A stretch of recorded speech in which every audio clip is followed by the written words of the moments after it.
Salam dostlar. Bu gün biz sizə necə virtual maşına Kali Linux yükləmək lazımdır onu göstərəcəm. Birinci bizə VMware-in özünü yükləmək lazımdır. Yazıq VMware Workstation download. Sonra buradan endirik. Bizi Broadcom-un saytına yönəltməlidir.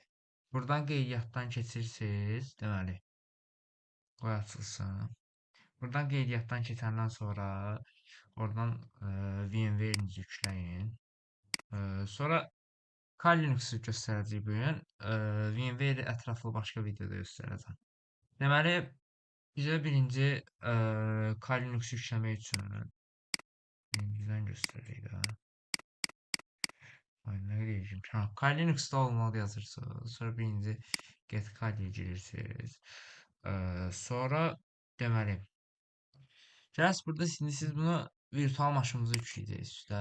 Buradan seçirsiniz. Buradan birinci bunu indirəcəm.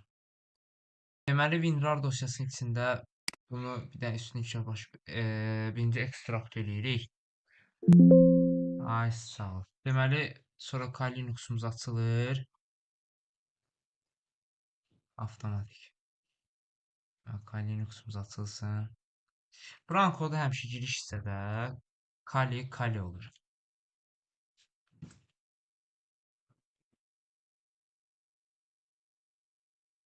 Kali Linux'umuz da hazırdır.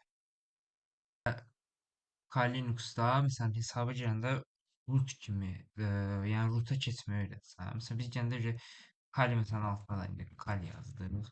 Adı açdıq. Amma mən istəyirəm ki, mən rootda açım da bunu, yəni roota keçmək istəyirəm ki, o zaman sudo has root bizə deyir ki, yeni şifrəni təyin elə.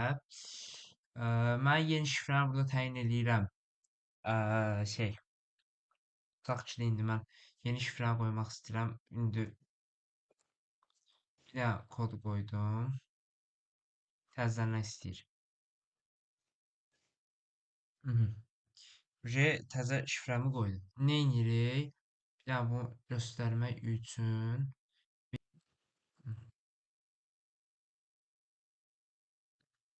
root yazıram. Yəni root hesabına açacağam da. Bir də bu bayaqkı qoyduğum kodu yazıram. Bu cümlə bayaqlar Kali yazmışdım. İndi root hesabında açdım bunu. Root hesabında açdığıma görə avtomatik. Yəni buradan terminal açsam. Just avtomatik terminal məndə nədə olmadı. Rootda aç.